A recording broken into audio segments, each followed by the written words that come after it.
പ്രിയപ്പെട്ട പ്രേക്ഷകരെ, വീണ്ടും തെരഞ്ഞെടുപ്പിന്റെ ആവേശ കാഴ്ചകളിലേക്ക് പോകാം. നേരെ ചെങ്ങന്നൂരിലേക്ക് പോകാം. ചെങ്ങന്നൂരിലെ NDA സ്ഥാനാർത്ഥി MV ഗോപകുമാർ, അദ്ദേഹം BJPയുടെ സംസ്ഥാന സെക്രട്ടറി കൂടിയാണ്. അദ്ദേഹത്തിന്റെ റോഡ് ഷോ ഇപ്പോൾ പുരോഗമിക്കുകയാണ്. മാന്നാറിൽ നിന്നും ചെന്നിത്തലയിലേക്കാണ് റോഡ് ഷോ നടക്കുന്നത്. സുധീഷ് ഗോപാലുണ്ട് MV ഗോപകുമാറിനൊപ്പം. സുധീഷ്, BJP വലിയ വിജയപ്രതീക്ഷ വെച്ച് പുലർത്തുന്ന ആലപ്പുഴ ജില്ലയിലെ മണ്ഡലങ്ങളിൽ ഒന്നാണ് ചെങ്ങന്നൂർ എന്നത്. കഴിഞ്ഞ നിയമസഭാ തെരഞ്ഞെടുപ്പുകൾ 2016-ലും 2019-ലും അതിനുശേഷം നടന്ന ഉപതെരഞ്ഞെടുപ്പിലുമൊക്കെ BJP 30,000-ന് മുകളിൽ വോട്ടുകൾ പിടിച്ചുകൊണ്ട് വിജയത്തിന്റെ തൊട്ടരികിലേക്ക് എത്തുന്ന മണ്ഡലങ്ങളിലൊന്നാണ് ചെങ്ങന്നൂർ. അപ്പോൾ ഇന്നിപ്പോൾ തെരഞ്ഞെടുപ്പിന്റെ പ്രചരണം അവസാനിക്കാനിരിക്കെ എത്രത്തോളം ആത്മവിശ്വാസത്തിലാണ് MV ഗോപകുമാറും ഒപ്പം NDA ക്യാമ്പും?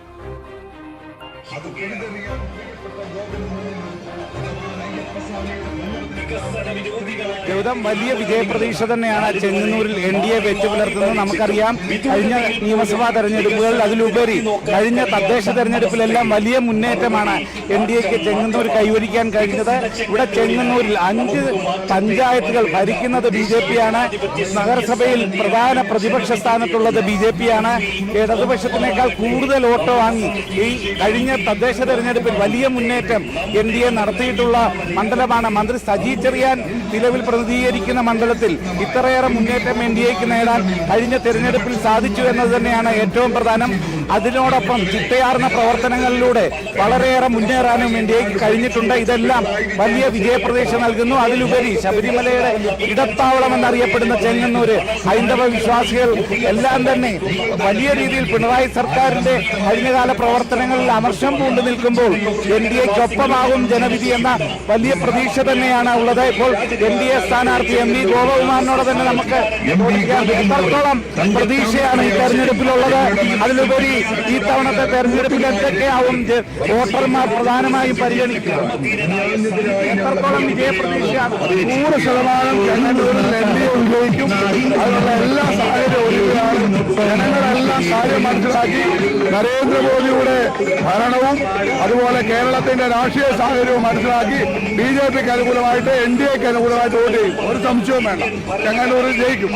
ഇവിടെ സജി ചെറിയാനാണ് എതിർ സ്ഥാനാർത്ഥികളിൽ ഒരാൾ. സജി ഭരണഘടനയെ പോലും അവഹേളിക്കുന്ന കഴിഞ്ഞകാല പ്രവർത്തനങ്ങൾ, അത് സ്വാഭാവികമായി തെരഞ്ഞെടുപ്പിൽ സജി ചെറിയാന്റെ എല്ലാ കള്ളത്തരങ്ങളും തെരഞ്ഞെടുപ്പിൽ പൊളിക്കുക.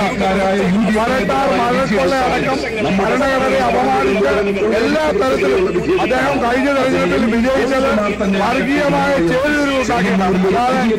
ഇടതുപക്ഷത്തിന്റെ രാഷ്ട്രീയ വോട്ടല്ല, വികസനം ചർച്ച ചെയ്തിട്ടല്ല. അതുകൊണ്ട് തന്നെ ജനങ്ങൾ കാര്യങ്ങൾ മനസ്സിലാക്കിയിട്ടുണ്ട്. സജി ചെറിയാന്റെ വികസനം പൊള്ളയാണെന്ന് എല്ലാവർക്കും മനസ്സിലാക്കിയിട്ടുണ്ട്. അതുകൊണ്ട് ജനങ്ങൾ BJPക്ക് NDAക്ക് അനുകൂലമായിട്ട് വോട്ട് ചെയ്യും. കോൺഗ്രസ് ഒരു പ്രതിപക്ഷം എന്ന നിലയ്ക്ക് പരാജയപ്പെട്ട ഒരു പ്രദേശമാണ്. ചെങ്ങന്നൂരിൽ CPMന്റെ B ടീമായിട്ടാണ് കോൺഗ്രസ് പ്രവർത്തിക്കുന്നത്. ജനസഭ സംഘടിപ്പിച്ചപ്പം പോലും കോൺഗ്രസിലെ തമ്മിലടി കാരണം അവരുടെ പ്രതിനിധി അവസാന വട്ടം പിന്മാറുന്ന ഒരു സാഹചര്യമാണ് ഉണ്ടായത്. അത് എല്ലാ തരത്തിലും കോൺഗ്രസ് 3 പഞ്ചായത്തിൽ CPMനോടൊപ്പം കൂട്ടുകൂടി ഭരിച്ചവരാണ്. അതിൽ കോൺഗ്രസിന്റെ സാധാരണക്കാരായിട്ടുള്ള അണികൾ, അതായത് ഈ കോൺഗ്രസിനെ വളർത്തിക്കൊണ്ടുവന്നവരെല്ലാം വലിയ പ്രതിഷേധത്തിലാണ്. അവരൊക്കെ ഈ പ്രവരെ NDAക്ക് വോട്ട് ചെയ്യും. CPMന് അതേപോലെ തന്നെ വലിയ അഭിപ്രായ വ്യത്യാസമുണ്ട്. മന്ത്രി മാഫിയക്കെതിരായി സാധാരണ CPM പ്രവർത്തകന്മാർ പ്രതികരിക്കും, ഒരു സംശയമില്ല. ശബരിമല കൊള്ളയും തന്ത്രിയെ അറസ്റ്റ് ചെയ്തതുമൊക്കെ ഇതിൽ ചർച്ചയാവാൻ സാധ്യത. എല്ലാവർക്കും മനസ്സിലായി തന്ത്രിയെ അറസ്റ്റ് ചെയ്തത് ആസൂത്രിതമാണ്. അദ്ദേഹത്തിന് ഇതിലൊന്നും ബന്ധമില്ല. പക്ഷേ അദ്ദേഹത്തെ അവഹേളിക്കണം, ഹിന്ദു ഒരു തന്ത്രി എന്ന നിലയ്ക്ക് അദ്ദേഹത്തെ അവഹേളിക്കണം. കാരണം ഹൈന്ദവരുടെ ഒരു ആചാര്യ എന്ന നിലയ്ക്ക് അദ്ദേഹത്തെ അവഹേളിക്കാൻ സജി ചെറിയാൻ ഉൾപ്പെടെയുള്ള CPM നേതാക്കന്മാർ ആസൂത്രണം ചെയ്ത ഒരു അറസ്റ്റാണിത്. അത് കോടതി പോലും വളരെ വ്യക്തമായിട്ട് പറഞ്ഞു. അതിൽ സജി ചെറിയാൻ പങ്കുണ്ട്, CPM നേതാക്കന്മാർക്ക് മുഖ്യമന്ത്രിക്ക് അടക്കം പങ്കുണ്ട്. അതിൽ ജനങ്ങൾ വലിയ പ്രതിഷേധത്തിലാണ്. ശബരിമലയിലെ ഒരു ഇടത്താവളം എന്ന നിലയ്ക്ക് ഇവിടെ ഭക്തർക്ക് താമസിക്കാനും മറ്റുള്ള ഒരു കെട്ടിടം പണിയുന്നെന്ന് പറഞ്ഞിട്ട് വർഷങ്ങളായി. ഇവിടെ റെയിൽവേ ഒരുക്കുന്ന സംവിധാനമല്ലാതെ ഒരു തരത്തിലും ഒരു സംവിധാനവും ഗവൺമെന്റ് ചെയ്തിട്ടില്ല. ഇവിടെ ഇടത്താവളം പണിയും എന്ന് പറഞ്ഞതല്ലാതെ അതിനു വേണ്ടിയിട്ട് അത് പൂർത്തിയാക്കാൻ ഒരു ശ്രമവും നടത്തുന്നില്ല. അവര് റെയിൽവേ ഇപ്പൊ ഏർപ്പെടുത്തിയിട്ടുള്ള വികസന പ്രവർത്തനങ്ങൾ മാത്രമാണ് ഇപ്പോൾ ചെങ്ങന്നൂരുള്ളത്. ശബരിമല തീർത്ഥാടകരോട് വലിയ അവഗണന, അവരോട് വലിയ നിഷേധമാണ് സജീവ് ചെറിയാനും കൂട്ടത്തിൽ ചെയ്തുകൊണ്ടിരിക്കുന്നത്. എന്തു തന്നെയായാലും കഴിഞ്ഞകാല സജീവ് ചെറിയാന്റെ പ്രവർത്തനങ്ങൾ, അതിലുപരി കോൺഗ്രസിലെ തമ്മിലടി, ഇതെല്ലാം എൻ ഡി എക്ക് അനുകൂല സാഹചര്യം ഒരുക്കുന്നു. ഇതേ സാഹചര്യത്തിൽ തന്നെ കേന്ദ്ര സർക്കാർ പദ്ധതികൾ പലതും ചെങ്ങന്നൂരിൽ കൊണ്ടുവരുന്നതിനും ഇവിടുത്തെ ഭക്തരുടെ ശബരിമലയിലേക്ക് പോകുന്ന ഭക്തർക്ക് വേണ്ട സൗകര്യങ്ങൾ ഒരുക്കുന്നതിലും എല്ലാം തന്നെ എൻ ഡി എയുടെ പ്രവർത്തനങ്ങൾ മാത്രമാണ് ചെങ്ങന്നൂർ മണ്ഡലത്തിൽ ഉള്ളത് എന്നതാണ് ചൂണ്ടിക്കാണിക്കുന്നത്. തികഞ്ഞ ആത്മവിശ്വാസത്തോടെയാണ് ഈ തെരഞ്ഞെടുപ്പിൽ എൻ ഡി എ മുന്നോട്ട് പോകുന്നത്.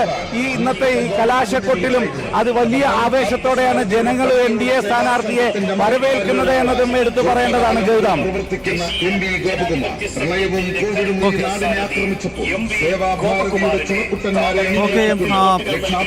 ഏതായാലും ചെങ്ങന്നൂരിൽ ആവേശ കാഴ്ചയാണ്. മാന്നാറിൽ നിന്നും ചെന്നിത്തലയിലേക്ക് ഇപ്പോൾ അവിടുത്തെ എൻ ഡി എ സ്ഥാനാർത്ഥിയും ബി ജെ പിയുടെ സംസ്ഥാന സെക്രട്ടറിയുമായിട്ടുള്ള MV ഗോപകുമാറിന്റെ തെരഞ്ഞെടുപ്പ് പ്രചരണം നടക്കുകയാണ്. BJP ഈ നിയമസഭാ തെരഞ്ഞെടുപ്പിൽ ശക്തമായ മത്സരം കാഴ്ചവെക്കുന്ന, വിജയപ്രതീക്ഷ വെച്ച് പുലർത്തുന്ന ആലപ്പുഴ ജില്ലയിലെ നിയമസഭാ സീറ്റുകളിൽ ഒന്നാണ് ചെങ്ങന്നൂർ എന്നത്. അവിടെ MV ഗോപകുമാറിന്റെ റോഡ് ഷോ അതിന്റെ അവസാന ഘട്ടത്തിലാണ്.